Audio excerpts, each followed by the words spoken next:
So I finally updated my workbench to include a new bottom shelf, something I've been intending to do for a long time now. And while I was at it, I also added some amazing new casters. These things solved a major stability issue for me, and at the same time, they keep my table highly mobile. Today, I'm going to show you how they work. And that's coming up next on The Honest Carpenter Show.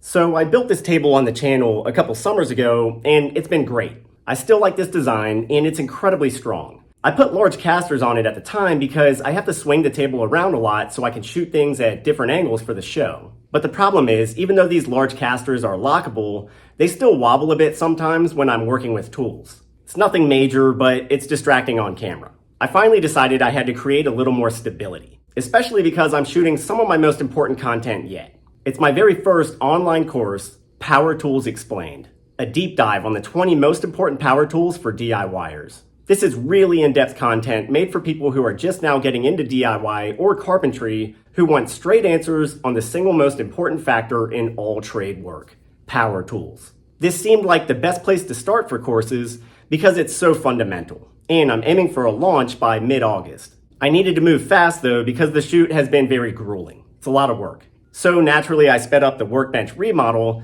as much as possible. Here's how the build worked out. I was removing the tall casters and therefore losing height. So I wanted to replace that height with the lower shelf itself. This essentially meant making a simple 2x4 box, just 2 long supports and 2 short ones.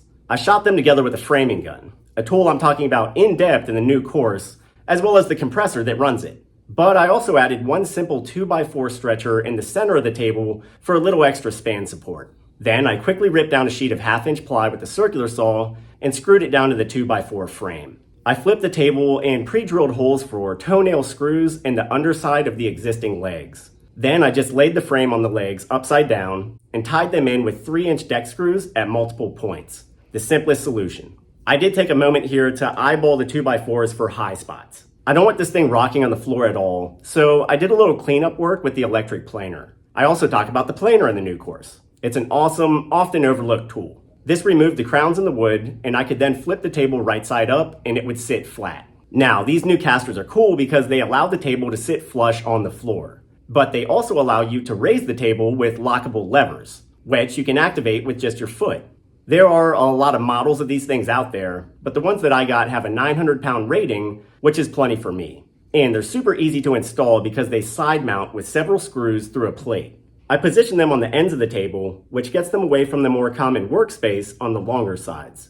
I screwed them in at the right height, got them all set, and hoisted the table up with the foot levers. They swivel so you can still swing the table easily. But when I need to do heavier tool work that will create a lot of movement, I can just lower them. Now the table sitting flat on the floor creates much more stability, and that's exactly what I need. So the new table is going to help me finish the course much more effectively. I'm shooting and editing video every day at a breakneck pace, and everything is pretty much barreling towards the finish line. I also have a website upgrade in progress, and that will launch almost simultaneously with the first course.